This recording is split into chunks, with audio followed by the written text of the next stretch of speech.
Hello and welcome to our end of the year episode for Underpowered Podcast. That's right, this is the Underpowered Podcast, and we are a gaming podcast where we battle our backlog, revealing what is worth your time, money, and energy. My name is Shelby Stokes, and today, my sidekick, Casey Cool. Hello. Ooh, with a snap to start. I like it. So here we are. It's the end of 2021, and we are celebrating a wonderful year. So what are we going to do today, Casey? We're going to talk about games. We're not going to open up with our little random side notes and take you on a journey through our lives. No, we're here to talk video games, something we do different than most places because our show's about backlogs and battle games. We play new and old, and we're telling you the games we love the most. This isn't like our top game you have to play. This is what Shelby loved. This is what I loved. And if you like what you hear in their games that are on your backlog, move them up. That's right. Move them up in priority. And we also have some special guests that are going to be joining us along our trench of our top 5 games. Yeah, very nice of them. I hit them up. It's like, hey guys, we're doing this thing. It'd be really cool. And they're like, sure. They just stand up dudes. And I appreciate them. And I'm excited for everyone to hear what they said. That is exactly right. And so am I. They are absolutely wonderful guests, and they will be back in the future. I'm very certain of that. So in terms of our run of show today, what we're going to do is we are going to start with a couple of honorable mentions. Casey said we could mention one, so I'm going to be mentioning 2. Yeah. Then we're going to our top 5 most loved games. Sure. Right? I'm probably going to mention 2 too. I'm going to mention one literally. I'm just going to say it. And then one of them I'm going to talk about. Okay, so here we go. With that said, let's hop into our honorable mentions. Let's hear yours first. Okay, so the game that I'd like to mention, quick mention, is going to be Desperados 3. Yeah, sounded super fun. I really liked it. It's in that style of heroes on a top-down map, much like Commandos or Shadow Warriors, I think it's called. I don't know. There was one on the PC. Really liked it. Did not love it. I thought they were doing interesting things within that genre, but just missed my top 5. Okay. No. The one I'm going to mention is One Piece Warriors 4. I started it at the end of 2020, so that's why I don't really count it. But I play it like every other month still. It's a great Dynasty Warrior game. A little peek into the One Piece world. Gets me my fix when I'm thinking about One Piece. So, yeah, I really enjoyed it this year. Very nice. Now, I don't know about you, Casey, but I started with a list of about 50 games that I have played or scratched off my list this year and narrowed it down to 5 plus an honorable mention. And my second honorable mention, I'm your playing real right honorable now. mention? Your real one? Yes. Okay. I don't know if it's just because I'm playing it right now or if it's actually going to hang, but Halo Infinite is a game that I cannot get off my mind. The campaign is real good. They've gone to an open world type format, and the grappling hook in that game makes the movement much different than it's been in the past, which is really, really engaging. That's cool. Yeah, people seem to really love them. Some new Halo Infinite. It's got great scores. I know hopes were high, and it seems like it delivered. You know, it's a pretty crowded space right now for shooters and games, and Halo still is Halo, and people love them some Halo. Yeah, for sure. And I got in there and played the multiplayer. I enjoyed the multiplayer. I'm not a multiplayer gamer. I don't like to run in and die over and over and over, and this is one of those. Yeah. So it's just not really my cup of tea. So now that the campaign is out, I am loving the open world and just being in that world with the different guns and playing those first-person shooter chess matches, as I like to call them, is really engaging, and I'm excited to stick around for a while. Right on, dude. Yeah. So what is your honorable mention? My honorable mention is our game that we did during JRPG July, which was a thing I pitched to you because you always like to try JRPGs. And mine was an action RPG because I played Secret of Mana this year, and it's old and aged horribly. But Trials of Mana, which was released for the PS4, and I played the Switch version, was fantastic. $20 game. Went through it. There's multiple versions of the story. Really easy to play. My son could pick it up. Fun little storytelling. Very just lighthearted. You can get through the campaign in like 30 hours, which is fair. Like, that's good. Honors your time. But if you want to do everything, you can go back and do it and see different character story arcs. And I think about like, at some point I need to go just mess out and around and see what the warrior storyline was like, or the mages, right, with them in the party. Very nice. Yeah, it was fun. It's just nice hack and slash. Like the battles, you're like, oh, am I gonna be okay? And if you got the cool dual classes that you wanted, you could just output damage and be really strong. It never felt like I didn't have to overthink that game. I could just be in it, you know?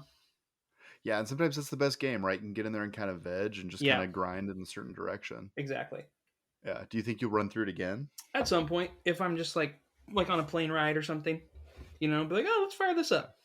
And the Very price nice. point, $20, was huge for me as someone just looking for a game that it has that's for, and I got 50, 60 hours out of it. Heck yeah, $20 is a great price of admission. Yeah. Yeah, very cool. Very cool. Yeah, so we're eventually going to hop into our top 5 Mm-hmm. following this, but first we are going to get our first guest review. Right now, please enjoy these words from Tim of the Nintendo Dads. Thanks, Tim. Hello, Underpowered. This is Tim from the Nintendo Dads coming at you with my top 3 for 2021. First of all, I could tell you that number 1, if you know me, is Metroid Dread. However, that would be boring. So I want to give you top 3 that everybody should hopefully have checked out in 2021. If you haven't, and you're looking for this list to give you an idea what to check out that you might have missed, then listen up. Here are my 3 that I think top 3 you should check out if you missed it out in 2021, and that is number 1, A Juggler's Tale. It's basically a short game that you can beat really quick. I was able to beat it in a sitting, I think maybe about 4 or 5 hours. It's a platformer. It's about a hand puppet, on the strings. I forget what you call them. But it is a awesome story because it isn't what it seems when you're playing it. So check it out. The second game is World's End Club. Don't usually play games like this, but this game is a bit of an RPG, kind of a platformer in a way as well as maybe some other types of games. But essentially, this is a game that has some twists and turns. It starts off, even the demo throws you off because you play the demo and you're like, okay, this game, all right. But believe me, it's more beyond just what the demo is.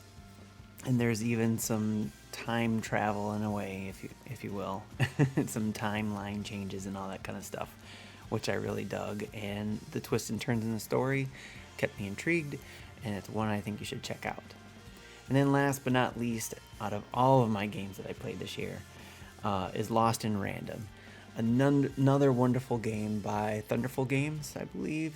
It is another platformer, has a great story. It uses dice and cards to play with, and it kind of gives me a Nightmare Before Christmas type vibes to it. So if you like those kind of things, again, check out the trailers for all of these games, but those are my top 3 for 2021 that I think you should check out if you missed out on it. Thanks, guys, for letting me stop by. Check you later. Thank you, Tim. Well done, and welcome back to our top 5 list. Casey and I are now going to jump into our 5th and 4th most loved game of the year. Casey, you want to kick us off with number 5? Yeah, number 5 was one that kind of came out of nowhere, but it surprised everybody. It was a phenom for a month and a half this summer, and I'm still playing it, and now it's on mobile. Is Pokemon Unite. You're Love still me. in it? I love me some Pokemon MOBA. I would love some different maps at some point. I like that they're adding different character classes. It's easy, and my son can play it. Like and there's some actual real MOBA strategies. The strategies have been picked there. I would love for my friends and I to get together and make a squad and just crush. No, are you playing on the Switch or are you playing on your phone? I'll play either or. Like if I'm on lunch break, it's cool. I'll get in it. And that's the other thing. 10 minutes is the perfect timeout for that game. Is that right? I can do one. Yeah, you can do one and done. All right, I did it. If you play 3 times, you get your dailies, like all of them. But if you play once, you get a daily. So that's okay with me too. I'm not out there to get everything I want. If there's a Pokemon that I love, like if Incineroar drops, I'll probably play a little more to get Incineroar. Mm-hmm. Right? I'll do whatever I can to get that. Now, have you dropped a diamond on that platform at all? Nope. Really? But it took me forever for Pokemon. Like I was 4 years into Pokemon Go, before I paid any money. I was like, yeah, screw it. You know what? I've played this game for a long time, and the developers have, and now I'll do it. My wife will do it every once in a while. I'm pretty sure we put at least 100 something in the Pokemon Go, but we've been playing it for the game came out 2016. Yeah. So I think it's well earned. So in terms of like Pokemon Unite, do you have all the characters unlocked? No. There's a lot of grinding. You would have to do some actual paywall stuff. I have just characters that I really like. Like I want to play Defender, so I have Snorlax. I have, and then I'll log in to get maybe a character you can get from logging in for an event if that's free. I got Serena. She's like a grass Pokemon, or but it looks like a girl with long hair. I got that when that was the event that was recent, and I like getting the costumes every once in a while. You get lucky on the random pulls, and you get a cool hat. Basically Team Fortress model. Like my Talonflame got the cool aviator or plane. Like he looks like a fighter pilot. He's got the leather jacket, and he goes through. And I like Talonflame a lot. He's a cool looking Pokemon. So this game has got you into MOBAs. Like you are officially into MOBAs now. Well, I have friends that play Dota, and I played Hero of the Storms, and I liked Hero of the Storms, but I'm not down with supporting Blizzard these days. And I love Pokemon. One that played Hero of the Storm. Congratulations. Thank you. I know me and my neckbeard friends. No, it's just great. I love it, and I hope they keep doing more with the game and they let it grow and add new maps. But and for the price of free, it's been chef's kiss. Very nice, very nice. Well, cool. Well, my fifth game is let's hear yours. Hades. Oh, really? Yes. Yeah. So this is a game that I kind of like was not crazy about when I finished it. Yeah. First run through, I was like, I don't know if this game is up to the hype, but it's a game that I've gone back and played time and time again. That's a good sign. And it also kind of sits on my mind, oddly enough. Like, okay, that's a really interesting game design. Like, I could go back and run. Maybe I could try this build. Like, I've really enjoyed it more after playing it and getting some space in between the end of the game and where I'm at. See, the thing that impresses me, and that I always heard about Hades is I appreciate good storytelling in a game. Is that there's 20,000 lines of dialogue in Hades. Like every run is truly different. Yeah. You get a little more tidbit about a certain character or something. Are you finding that like when you play, like there's a new angle or new storytelling for you? Yeah, for the most part I am. And what I'm finding is I'm kind of latching on to different characters. So now what I'll do is I'll try to do a certain run and try to attach certain boons from the different gods, but I'll try to like push in a certain direction on a god, right? So I'll get like Archimedes and try to keep rolling his boons to get more dialogue out of him, which I really find intriguing. And the way that the gods kind of bump into each other over the course of the game makes it dynamic and new each time. So I really enjoy it. I'm keeping it on my Switch and jumping in there, doing a quick run here and there. Real question: which god is the hottest? All of them. Poseidon, sure. Why not? Okay. I would always see clips of like people seeing a god and be like, "Oh my." Well, there's one that's like a god of love, right? And Aphrodite. Maybe. Yeah, there you go. Aphrodite. Yeah, she's in there. Yeah. That's just my standard knowledge of Greek mythology. And Supergiant. So here's the other thing about it. Do you consider them an indie studio anymore? Not after the praise this game's got, to be honest with you. That Bastion. What was their other one? Slay the Spire, right? Didn't they do that too? No, they did a game called Transistor, I think. That was it. Yeah, but that didn't get the same level of praise that Hades did. I mean, Hades has really blown them out significantly, it feels like. Mega crit that's and I think it was last year that they blew this game up, and I thought it was game of the year for a lot of publications last year. Yeah, definitely. So Hades, I enjoy it. It's a game that is sitting on my Switch. I did really struggle with the Joy-Cons on this game, so caution if you're playing on the Switch. That's a different episode. That's a different altogether. Episode, yeah, for sure. But I'm so glad you liked that. I think that's a game eventually I'd like to try. Yeah. And good on you. Good on you. So what was your number 4? Ooh, my number 4. So I was kind of dancing back and forth between two games in my number 4 spot. I played Control this year, which I really enjoyed, but I think my number 4 spot this year is going to go to AC Valhalla. This is a game that I was big on in 2020, and I played it into Q3 of 2021. I remember when we had this conversation last year, Mm-hmm. I left it off the list because I Mm-hmm. wasn't sure where I was going to land on it.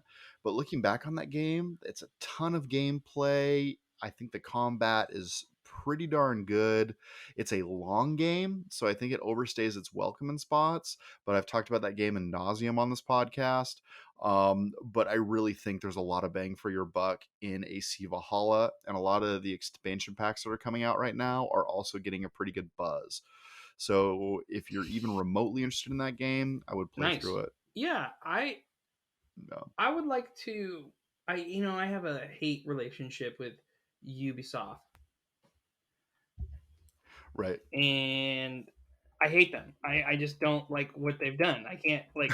I had a friend who kept trying to beg me to play Phoenix Rising because he's like, it's just like Breath of the Wild, just like it. You respect my opinion, and I go, nah, I don't, because I'm not going to play a Ubisoft game. I'll just play Breath of the Wild, and I'm sure it's a fine game. Yeah. But I did not like what they did with Fractured Butthole, and I played Assassin's Creed 2 a long time ago, and I really enjoyed it on the Xbox. That's where I'm going with this. Sorry, and Right. I think it's since the Odyssey was the last one that they did before Valhalla, right? The big Greek one. Odyssey was Egypt. You're thinking, oh no, Odyssey was Rome, Yeah, was Greece. You're right. like Homer's Odyssey, right? Origins was Origins. the Egyptian one. Yeah. It's not. It's a different game now in what it is. So very much so. I'd be interested. I'm also a fan of games taking time off to make their game. I don't like every other year cycle, so I get a little hesitant with that too. But I think that is why I believe that AC Valhalla needs more praise than the other AC titles. Really? Because this game came out, what was it? Is it mid 2020? I mean, they've taken their year off, it feels like, and they're dumping more content into AC Valhalla rather than rallying another game in 2021. So I think what they're trying to do is they're trying to get it to a platform that takes a little bit more time and breathes a little bit. And I think that's what they did in AC Valhalla. At least it feels that way to me. I like AC though. Assassin's Creed is a game series that I've enjoyed, and sometimes I buy them and bounce off of them. Other times I'll buy them and play all the way through. Nice. Yeah, when did AC Valhalla come out? I think it came out right at Christmas time last year. That's what I was looking up. It was November of 20. So it was last year.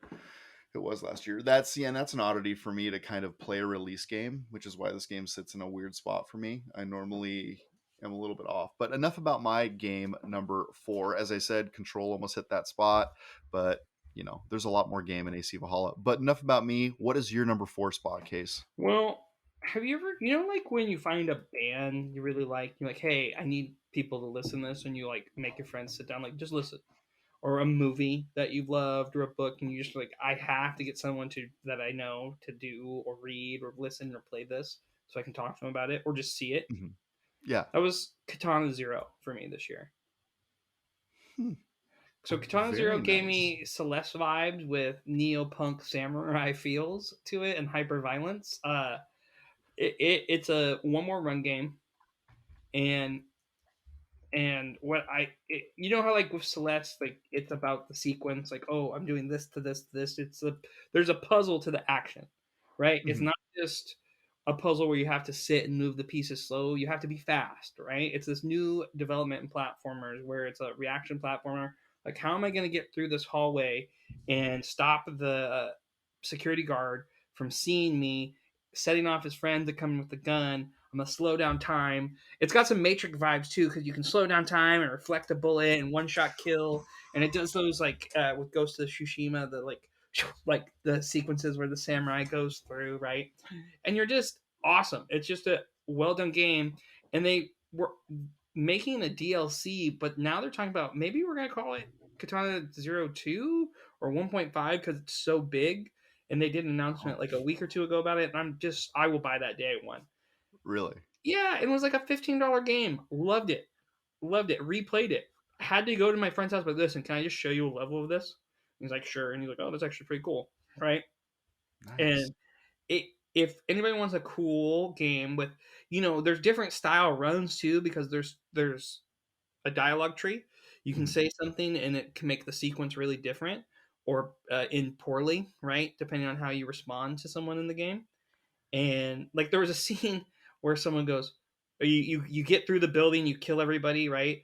And you're covered in blood, and there's girls there. Why are you covered in blood? So earlier, the front desk girl asked you, "Wait, are you in cosplay?" And you can like respond if you are, and you say something like, "I'm a Pikachu" or something like a Pikachu, really fringe, and there's like a response where she thinks you're cute when you say it, and he goes, "So your response to him, if you said, yeah, it's cosplay to her, is it's cosplay to the security guard," and she supports it and lets you leave because they're like, yeah, he was dressed up he's Neo Samurai, something, she says.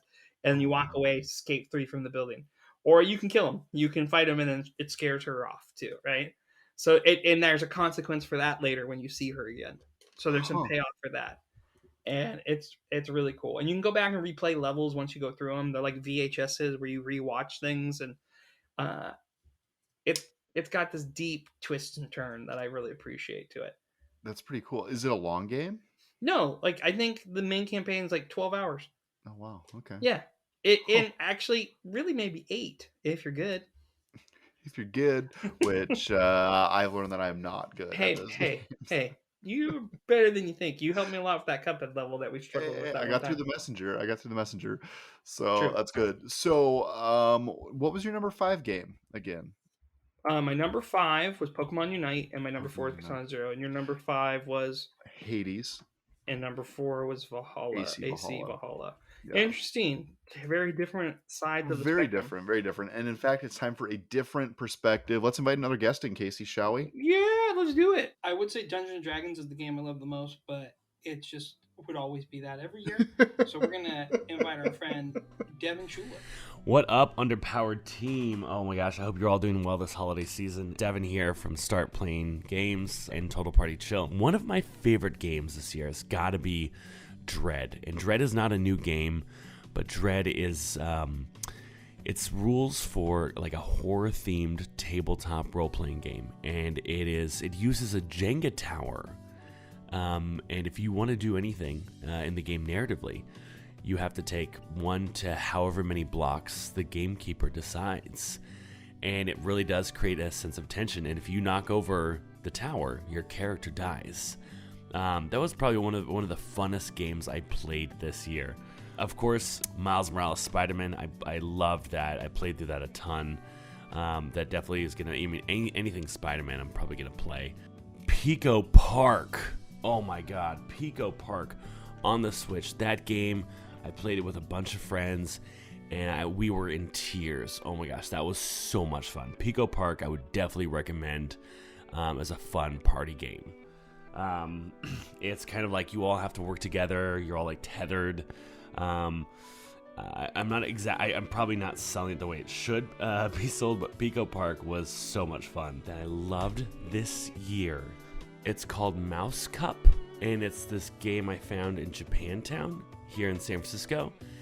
And there are 6 like mice, like wooden mice on strings, and you have a cup and you have a die, and the dice that you roll has a different color on every side, and the different colors correspond to the different little mice with strings. So there's like a little red mouse, a little green mouse, a little white mouse, a little black mouse, a little blue mouse. And on the dice, there's like black, blue, green, red, white. The idea is you roll this D6, and whatever color shows up, you're supposed to take this wooden cup and like try to trap the mouse before the person pulls it off the table with their string. That is a very basic game, but it is a lot of fun, and it's a very like tactile, like in-person game. And then there's one more. I was in, I think maybe Madison. I was somewhere, and where I was, there was a bunch of game demos going on. It was like a convention, and there was this game called Squirrel or Die, as in like the little squirrels that run around in your yard.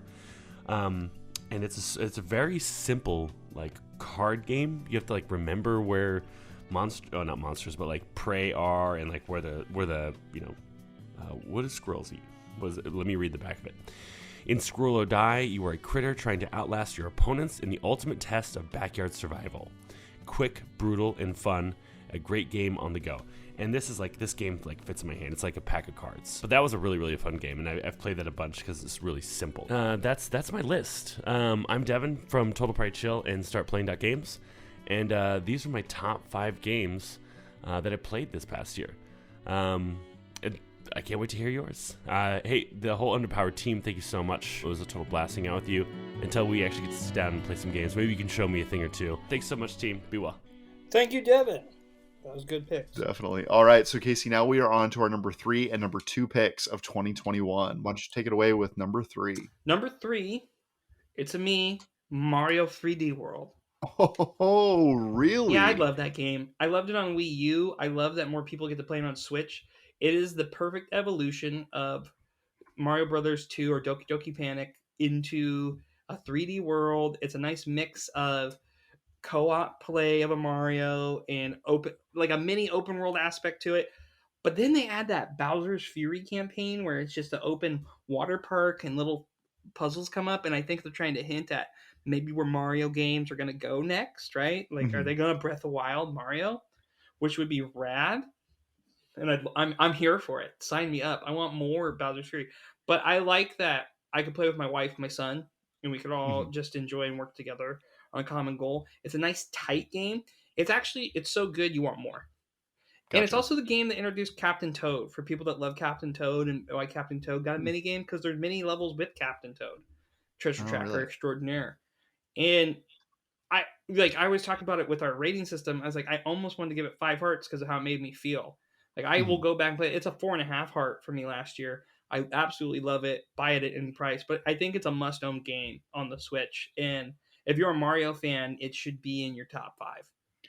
Very nice. Okay, yeah, I want to go back and play that. So I know you kind of mentioned the Bowser's Fury add-on. Do you think that is a like a content add to the entire experience? Yeah, absolutely. Okay. It's about maybe 5 hours of content, but you want to explore every nook and cranny. You're like, oh, how do I get this? And when Mario goes Goku Super Saiyan Cat, it's pretty fun when you're like doing a kaiju battle with Ink Bowser or whatever he's made out of, the Dark Matter Bowser. And having Bowser Jr. follow you around and you can be him and help your friend or your son or whoever you're playing with is really great. And nice. I wonder why they did it. It left me with that. I'm like, they're doing something here, and I want to see what this develops into. Or they were just could have been like, hey, let's just do this because we're bored. I think maybe the Wii U sales were not what they wanted, and they knew they had a gem on their hands. Yeah. So they're like, let's put this in people's pockets. Yeah, for sure. Very nice. New Joy-Cons and Mario is in my future. I can feel it. Yes. Great game. And you and your kids would love it. I think your daughters would love it. And you can play with the wife, too. Hey, there we go. Nice family affair. There we go. I like it. So let's talk about my number 3 game, which was also inspired by my JRPG July pick. Yakuza Like a Dragon. I'm here. Is an amazing game. I was not one to come in and say, heck yeah, I'll play a JRPG. This game totally had my number all the way through. I enjoyed it so much. I found myself dumping way too many hours into mini games just to get rich, to go out and buy things. Yeah, we talked about it was the Jesus Hobo, metal right? slime equivalent. Is that the one? Yes, the hobo in the sewer. Yeah, so I found a dungeon where I could grind out 3 hobos, get back to a save point, and do the loop 3 times.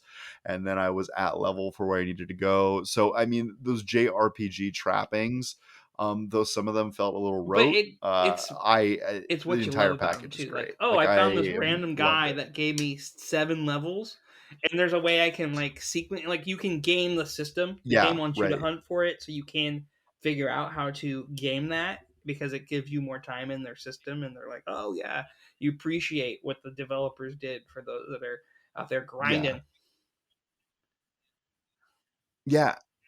And the size of this game is really probably something that JRPG fans are used to, but there were so many different niches in that game that Oh, you could just yeah. go and play backgammon for hours and, be the champion and spend hours there. I was just blown away at the attention to detail and the vastness of the corners of that world, which may be common in JRPGs, but I was like, this is ridiculous, and I love this game for it. Who the heck is playing this to the extent that you could? But yeah, Yakuza Like a Dragon is very high on my Well, I'm going to throw list. you a Go curveball play right it, now even if you're that maybe we on did a not talk JRPG. about in the show prep. Because I think about JRPGs. Okay. What was your most disappointing game of this year? Which ones that made you sad? What's not a game you love but made you... Oh boy. Because I can tell you mine really quick if you need some time to do your... to chime in on this. Bravely Default 2 Yes, made me let me really pull up my sad. list, but yeah, go for it. And not like, oh, this is a touching story, just because it's like Oh, really? almost there. It's like, there's things I like about it, and then when I look at the scale, there's more I don't like. I wasn't invested. There was like the hunting for like, oh, okay, I found this side quest to get this job, but it's kind of obvious that was there, but I don't need to get this job. And then you have to play there. The other thing, I said it in our Discord, the mini card game that is in there is the worst mini game ever. Like, it makes no sense. It's about stacking, and then you cover certain things. There's no like number equivalent. It's a bunch of nonsense on a grid, and I was like, I'm not into this. Like, this is not good. And I keep going back to it because I want to like do the side quests and say, I'm like, okay, maybe there's a character turn, maybe that, and nothing has ever made me go, oh, I'm waiting for that shoe to drop, and it's just like, I was very disappointed because I really liked the first one. There's a lot to like about the first one on 3DS, and I just kind of fell short at the goal line. Yeah, no, I hear you. I mean, just kind of going through my list of 50 games that I made it through, which I'm pretty happy about. 50 games is pretty good. Did I finish them all? No, but one that I did scratch off my list because I was disappointed in it. That is really Star cool, Wars and Squadrons. then people fell off it real hard. It does. It looks really cool. It has all the Star Wars bells and whistles. It has everything. I just don't believe that I am a fly airplanes guy. Like, I just did not grab me the way that it could. And it's buggy, at least it was on my playthrough. Like, the suspend mode does not work very well on the Xbox. So for me to hop out and hop back in, and then all of a sudden everything's moving at 10x speed, there was just some jank there that was pretty disappointing. And in the same breath, I felt the same way with Star Wars Battlefront. Like, both of those titles I thought could have been better. Like, the story on Star Wars Battlefront was good, but the multiplayer, meh. Meh. So yeah, I would say the Star Wars entries were a little disappointing for me this year. But if you want a good Star Wars game, go play Fallen Jedi. Right? Well, Fallen Order. Before we get to number 2, we know it's not disappointing. Our next guest. That's true. In fact, he's one to be celebrated. Mr. Ben Bertoli is going to be back to show his love for his games of 2021. Ben Bertoli, everybody. Thank you for coming back, Ben. Sure. Hey, howdy, hey, everybody. It's Ben Bertoli from Memory Card and lots of other things here with my top 3 picks for the games that I loved in 2021. Now, I'm just flying by the cuff here. I'm just making this up as I go. But I just got done playing Chicory, which I believe just launched for the Nintendo Switch. I actually played it on the PlayStation 5, and it just has some of the most phenomenal emotional beats that I've ever seen in a video game. There's just so much to do. There's so many cute little characters and fun little side storylines. And if you're playing this game and you start to tear up due to some small interaction or due to the, overarching story, I don't blame you, because there might have been a few points when I did as well. But it's just such a fun, creative game. There was a lot of heart and soul that went into it, and that is why Chicory is one of my top 3 games of 2021. Next on the list has to be one of my most anticipated games for, maybe the past decade, and that would be Psychonauts 2, the sequel to the amazing platforming game that almost ruined Double Fine way back when it came out for the original Xbox and the PlayStation 2.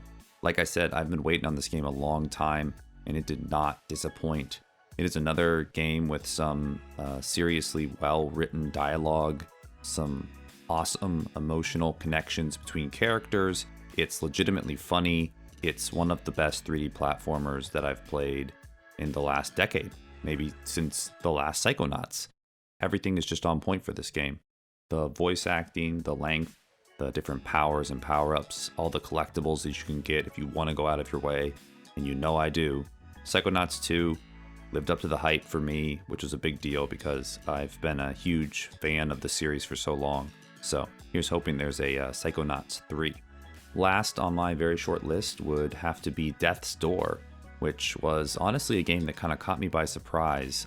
It wasn't really on my radar at all, but it had just some seriously intense combat, some amazing puzzles, powerful enemies that, took me many turns to get through. And there were points where I wanted to give up, and there may have been a few points where I did, but I came back and I beat the game, and there was a great sense of accomplishment. Once again, like the other indies on my list, this game just had a fantastic environment. As a crow who's out to reap souls, you just get to go from these like monochrome environments to these very brightly lit fields and castles and other places. And the whole look of the game, the action, everything is just superb. And those are my top 3 games of 2021. Thank you, Ben. Well done. We are back. Welcome back. Welcome back. Great picks. Great picks. Great picks. Well done. So now we are going to cover our top 2 games. This is the number 2 spot and game that we most enjoyed in 2021. Some might argue the sweet spot. The sweet spot. It's the sweet one. So it's just that, right? My number 2 game of 2021 is a game called Spiritfarer.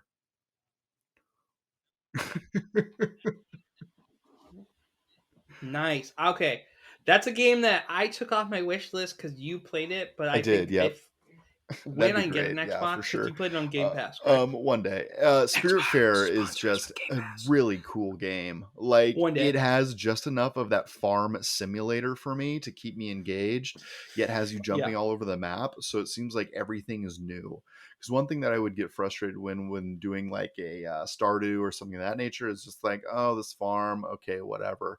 But being able to like transition from place to place on your boat was pretty engaging. The story, obviously, very heavy-handed. The one thing, I mean, has to be though, right? Yeah, I mean, it's what they're going for, and it gives it something unique. Like if this was just a game that was a farm building simulator on a boat, I question whether it would have got the draw that it does. The issue that I had with that game is that they added some DLC and made it required to finish the game. Which no, it's included DLC? in the updates. But if you get that update, you essentially have to play this content that was not in the base game, and I think it really messes with the pacing of the game. Personally, I don't know. Well, because it does tie the story together better. Yes, it ties up some loose ends. One of the characters really focuses on the main character's backstory, which was kind of left for interpretation prior to that update coming out. Oh, I don't know if I like that, because I think even open air is sometimes important, i.e. the end of The Sopranos. Spiritfarer to the end of The Sopranos. I love it. Yeah, leave it open. And I have to say that this is one of those games where I would turn it on and 5 more minutes, and I'd come out and it'd be 2 a.m. And that doesn't happen to me very often. It's a good feel. This game also struck me when my family was out of town for like a week and a half, and there were a lot of nights, or a lot of very long nights, that I played this game. Oh, great. Summer fun.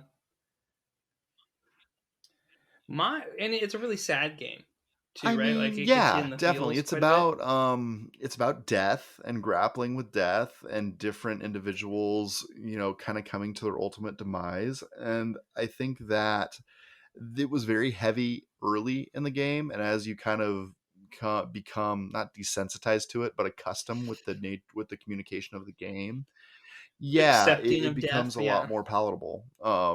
So I really like it, and the art style is beautiful in my opinion. Yeah, yeah. So that takes us to your number 2 game. Oh, jeez. To quote Kanye West, how can you give one man all that power? And I'm talking about Thomas Happ, is that man, the creator of Axiom Oh, Verge. wow. Do you like the connection? Because one person made that All game. that Axiom Verge, very nice. Yeah, I just think about that. What really got me was the little short documentary that they did about Thomas Happ and him developing the game and just his background as a programmer. And then, he has a son with special needs and certain medical issues, and how the importance of the game to him. But it's his project. He does the music, he does the graphics, he does the story, he does everything. And then Axiom Verge 2 just drops and like, oh, here you go. This is another version of my game that's a little different that people seem to really enjoy. It definitely feels like a Metroid. It's true to the Metroids. It has a better control than Super Metroid. Like, it's the evolution of it. The game came out in 2000. When do you think that game came out? Axiom Verge? Ooh, Yeah. I would say, 2018, 17, somewhere in there? 2015. Oh, wow. So, I mean, you're going back 6 years. Playing this, I'm a little late to the party on this one. But I think more and more people are playing it, and it's worth $15 to play. It's worth $25 to play. Like, it's a good game, especially if you like Metroids or you like cool big boss battles.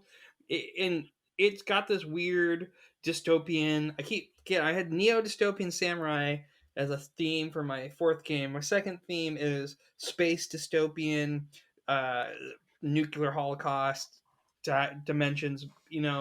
The giant heads of robots moving around that look like Deuce's Ex Machina. It's got some just trippy art that you're kind of like, ooh, this is creepy. And I don't really like creepy, but I was into this creepy. I was like, oh, okay, what's going to happen next? How do I beat this boss? Oh, I'm going to kick this thing's ass. Oh, I got this weapon. And then the other little part that is so cool is there's these random secret passageways. In every game you play, they're in different parts of the game. Oh, interesting. So you and I could play that game and have different. Oh, you found the passageway up in Ebnu? No, I found mine in Obnu. And certain passageways give you a certain like power up. Certain ones give you an item. There's a hard, or very hard, normal, and easy one. And so you can play the game and have a different experience each time, depending on what the random generated secret room is for you, right? Wow, very good. So are you excited for Axiom Verge 2? I will play it at some point. I want to know how it connects to the other story. I've heard it's very different battling wise. It's not like, because the person uses a melee weapon. It's just what it's made me want to do is, like, I want to play. I played Hollow Knight. I loved Hollow Knight last year, and I enjoyed this. I really want to play like a Castlevania, like a traditional Castlevania, and get that under my wings. That's where it got me, because I know you like that Bloodstained Ritual of the Night, and I think it was a little weird for my taste. Oh, but for sure, it looks weird. Yeah. Giant cats and everything. Yes. But we did JRPG July. I think we need to do Metroidvania March. Metroidvania March. That'd be a good excuse to play Dread too. Yeah, I'm down for that. Very cool. Very cool. So that is your number 2. Let's invite another guest in, Casey, shall we? Let's bring in Mr. Parker Simmons. Family. Parker Simmons, take it away. It's Parker Simmons, creator of Mao Heroes of Pure Heart and co-owner of Goldwyn Dinner Club. Check it out on YouTube. I'm here joining you at the end of the year to talk about my 3 favorite games, the games that got me through Pandemic Part 2. First up, I want to talk about the game that's on everybody's tongues. I want to talk about Metroid Dread, baby.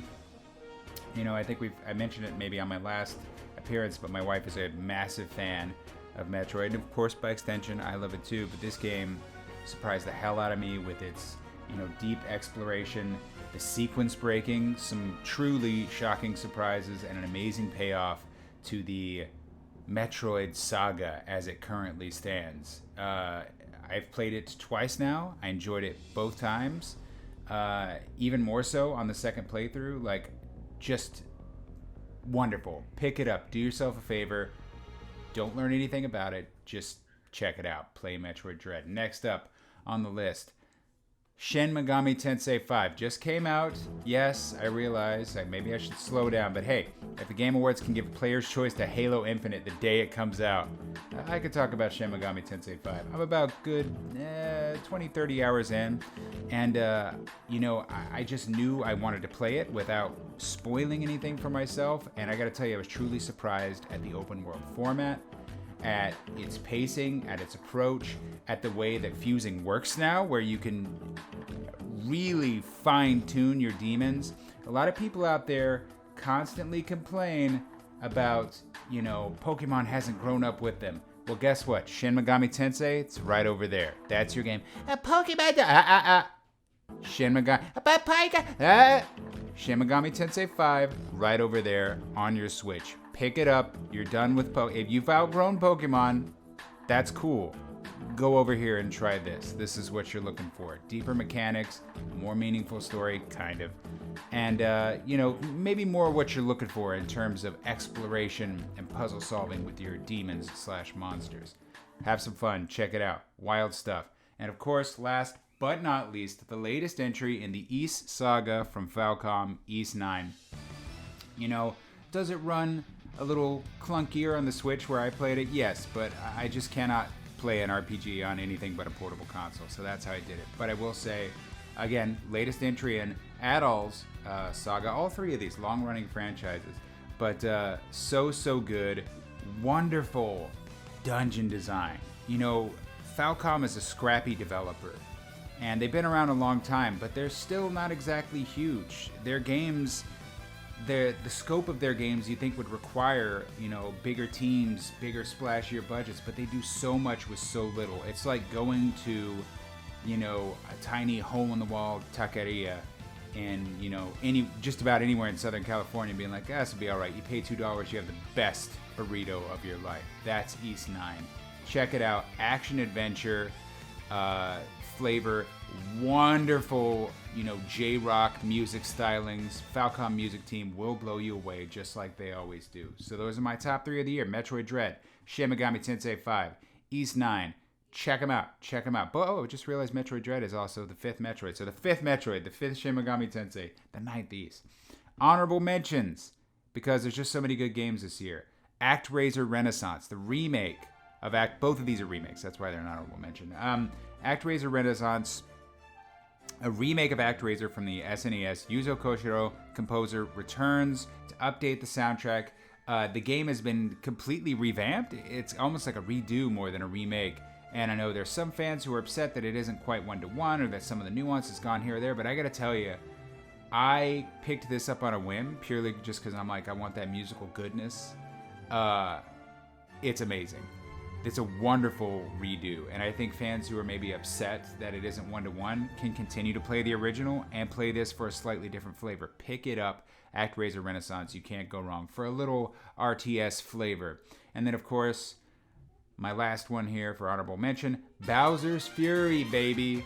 Now, it's weird because this is Mario 3D World, which I love. Not for everybody. I loved it, but Bowser's Fury puts a spin on 3D World and Odyssey, kind of combining them together to create this focused, but still kind of open worldish little mini slice of Mario goodness that points to potentially the future for Mario and, his next outing. It's exciting. It's so fast-paced. You'll notice I say fast-paced for almost every one of my choices. I like games to move, show me new stuff, and then get out the door. This one does that for you.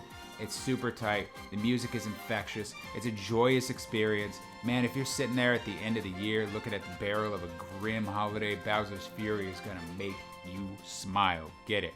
That's it for me. Those are my choices. Metroid Dread, Shin Megami Tensei 5, Ys 9, honorable mentions, ActRaiser Renaissance, Bowser's Fury.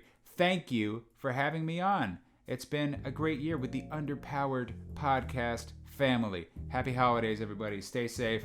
Play some games. See ya. Thank you, Parker. Well done. It's lovely to hear your wonderful voice. Yeah, so that is his second or third time back. Really, fourth? Fourth time? Yeah, exactly. Yeah. Our hidden, not recorded episode. That's right. And then he came back because he's a good dude. And then he's like, hey, you guys want to talk again? We're like, yeah, you like us enough? Cool.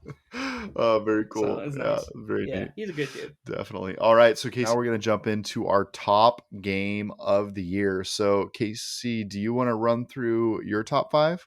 I'll run through my top 5 again one more time. Pokemon Unite came in at number 5. Katana Zero, Like a Dragon, or no, Katana Zero at number 4. Number 3 was Super Mario 3D World. Number 2, as I just said, was Axiom Verge. What were your top? Your number 1 is? You want me to do it? Okay. Yeah. My number 1. You Can Ride a Dog. Oh my gosh. Your Mohan? Monster Hunter Rise is my number 1. Hunter Rise. It's so good. It's so good. This is the easiest adaptation of that game. It's the most accessible version of that game, and it is fun as all get out. I love it. Really? You can ride a dog.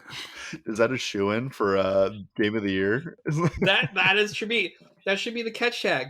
It is my game of the year. It's my game of the decade. Game of the century. You can ride a dog. Mega Man, you can ride a dog. And now they have the Mega Man skin for your dog. I have Rush in the game.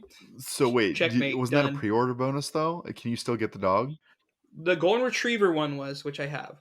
They did like a mini like mission where you go fight in this arena. You go farm this electric wolf thing, and he gives you these items, and you go to the Palico blacksmith, and he's like, "Here's this special costume armor for Palamutes," and it makes your Palamute look like Rush. Wow, very cool. So are you still in? Are you still playing this game consistently? I fired it up like for the first time in 3 months, a couple weeks, like a week this week. Or last week, because I knew we were going to be talking about it, and I wanted to remind myself. And just instantly, I was like, "Oh yeah!" Like I kind of almost forgot the controls, and then it gave me a minute, and I'm like, "Oh, I'm back in, baby!" And I will be playing because they're going to do a big DLC this summer. Well, I would imagine. I mean, I know DLC will definitely be coming to this game. Yeah. What weapon type have you been running with? I usually use the heavy guns because I use like a sticky bomb build where I put the cluster bombs and they just sit there and then they pop pop pop pop pop. Big damage comes up, and I like using a great sword and then the long sword, which is a katana. Okay. That has a cool mechanic to charge up, and you can cut tails off. So cutting tails off or certain body parts off, you can then what's the word I'm looking for? You can go and farm the tail for materials too. So it's a better way to get more mats. And I just really like the game. It's a good game. Here's the other thing. I know how to make money fast in that game, and I still remember the loop to make money. And I made a suit that gives you more like geodes when you farm. Oh wow! On the run, so I could go do a 10-minute run and make like $500,000 in that game. But I know that loop. That's always a sign to me. If I can still remember the loop, like, oh yeah, okay, I go here, and I make my money and I'm rich. Oh, that's awesome. You know? Yeah. So do you still have a crew that plays with you? Like, everyone was really heavy, and then people dropped off. But I joined a big Monster Hunter server. So, and this is the thing: you don't have to have a crew. I can just go in. I'll join a random group, and everyone's so effective at the game now. If you're in a 4-person group, it's really about an 8-minute run, which it's again respects my time, but I can still fight cool giant monsters. Right? I can still experience the monster. Am I the best monster hunter in the world? No. And it's okay, but I'm good, and I can help a team, and I can do some damage, and I contribute, and I can get cool gear. Yeah, and that was one of my biggest problems with Monster Hunter World was like you'd hop in, do like a 15-20 minute run on a dinosaur, and then not be able to take the monster down. And I was like, well, that was a waste of time. So the 8-minute run is appreciated for sure. Yeah. And sometimes like if I would say for every 10 successful runs, there might be one run you fail because too many people get knocked out. Yeah. Like if you have 4 people wipe, they call it the match and they send you back to the lobby. Yeah. And that's okay. And what it tells me is, I need to get stronger, so I play with stronger people. Right. And then you have stakes as well, right? I mean, you got to be able to knock out and then actually feel the ramifications of getting knocked out. Right. Yeah. You're fighting giant beasts. Like, it shouldn't be a cakewalk. Some would call them monsters. This is true. And I think, find them, or what's another synonym for hunt? Attack. Shoot. Attack them. You attack. It's called Beast Attack. Beast Attacks. Rise. My other game of the year is Dungeons and Dragons, but that's that's gonna be my game of the year for that is my ongoing game of the year. That is my best ongoing game. What's your number one? My number, well, let's run through my list. So number 5, Hades. Number 4, AC Valhalla. Number 3, Yakuza Like a Dragon. Number 2, Spiritfarer. And my number 1 game of 2021 is Psychonauts 2. Wow. Yes. We didn't get to talk much about it because of, I was gone a lot. That's when I went on. The timing was, we took a break, and I knew you were in the thick of it during that time. This game is awesome, fabulous. Like, I really feel like Tim Schafer has finally done something that everybody can look at and say, wow, this is a great game, well executed. Level design is out of this world. The way that you're bouncing from environment to environment, and each new level has a tweak on the gameplay, is just brilliant. And I really think it is a masterclass in level design and aesthetics.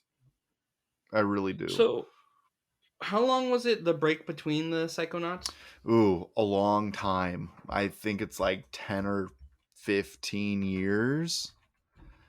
Psychonauts 1, let's check it out. Came out in...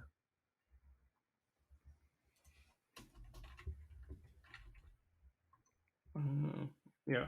05. Dang, Came out so it's in been 2005. 16 years. It's been 16 years since Psychonauts 1 came out. So 16 years is a long time to be working on a game, which is more of a reason this thing could have fallen on its face. Right. But honestly, Duke Nukem, we're looking at you. Yeah, exactly. The art style in each level is completely different and ties into some emotional concept that the character whose brain that you're in is grappling with. And the way that they set up these different pieces to kind of play within that storyline is absolutely top notch. Another reason why I want to put it on the top of my list is because if you watch the Game Awards, Psychonauts 2 got snubbed hard, in my opinion. Did it? Yeah, it really did. I think that this game deserves a lot more praise than it's getting at this current moment. Tim Schafer has been one of my favorite personalities and developers in the gaming space for many, many years. And I really felt like this was the game that was going to put him on the map, and people could just say, you know what, here's a round of applause for all your hard work in the industry. I'm kind of disappointed it's not getting the same lift as I hoped that it would, but it is definitely my game of the year. It's a platformer. It's pretty. I played through it and I'm done with it. I don't need to go back and play it again. There are definitely a lot of corners of that world that you could dive in and explore. I'm not going to do that. I'm not going to level the character up to the max level, but I really enjoyed the beats of the story all the way through, and I think it's worth a play. It's one of those games that tackles really difficult subjects, but at the same time is cutesy and palatable enough that you could have any child kind of play alongside you, and they wouldn't pick up on the darkness. That's great, and it's gotta like play well. It's gotta feel good, right? Yeah, definitely. I really enjoyed it. Is there growth for the main character? Is it anything like that, or is it why do you think it got snubbed? I don't think it got snubbed. I think it falls into a place in the game environment where there are other games out there that are shinier or cooler. Like you think about Deathloop, which is probably going to be on another lot of lists this year, first person shooter with a time mechanic, which seems novel, from the team that did Dishonored. It has that gritty, very pretty, high graphic, high gloss kind of game. I think that Psychonauts 2 art style doesn't do it a ton of favors. Like, it looks cutesy and not, I don't want to say childish, but childish, right? I mean, those bright colors make it appealing to just about anybody. Right. And I think that can fall on deaf ears to the quote unquote hardcore gamer, right? That's what it feels like to me. I don't want to talk about mental illness and my feelings. No, I want to do headshots and play PlayerUnknown's Battlegrounds over and over. So yeah, Fortnite. V-Bucks. So yeah, Psychonauts 2. I think it's a heck of a game. I think you should go play it. I think everyone should play it because it's awesome. Is that on Game Pass? It is, or it was. I imagine it still is. I would imagine it still is because Microsoft dumped a bunch of money into it. So right, it's their studio, right? Well, kind of. Double Fine was its own publisher for a while, and then Tim Schafer, the head of that studio, was actually behind Fig. I don't know if you remember Fig, but it was the crowdsourcing profit split. Like, you go in and buy a share of a game that's being developed, and then on the back end, you could receive a small cut of the profits. Gotcha. It was basically crypto games. Your favorite. Crypto games? Okay, yes. NFTs. NFTs. It's NFT. You mean, so it was just skins, because that's what NFTs are. They're just skins. Yeah. I figured it out, dude. They're money skins. See, that's just it. You light the dollar on fire and then turn into a Bitcoin skin, and then you're good to go. Yes. Yeah. You need to see the new South Park specials, because they're all about NFTs. Is that right? COVID. Yeah. And they're like 40-year-old adults now. It's very funny. Yeah. Anyway, I mean, that's for a different episode, not our end of the year one. Yeah. So, I mean, those are our top 5 games. I have a long list. Like, I could continue to talk about games that I played that didn't make the list. I'm sure you could too. People don't want to hear that. That's a different episode. It's been a very good year. Like, it has been a good year for me in terms of playing games. I feel like I accomplished quite a bit in terms of getting through different games, scratching stuff off my backlog. But man, games are good. And you look at your top 5 and my top 5, and there's a very diverse list here in regard to what we're playing and what we're diving into. Well, we played a lot of games this year. We talked to a lot of amazing different people this year. Like, we had a ton of guests. We had a ton of growth. It's been interesting, and we took the time off and things are still going well. And I'm looking forward to see what we do next year. Yeah, 2022 is upon us. Yeah, the future's here. The future is now. Well, thank you for listening to those that came out, and I hope you had a nice holiday, and I hope you have a happy New Year. Yes, enjoy 2022. Start the year off right. The future. Make a New Year's resolution and stick to it for 6 weeks. Yeah. That's right. Well, Casey, thank you for this wonderful year of 2021. And it's been fun. We'll keep on keeping on. Thanks, buddy. Yeah, thank you. And if you want more of us, feel free to follow us on our social channels. They are in the attached description. We're also on Discord, chatting about games, talking about different strats and stuff of that nature.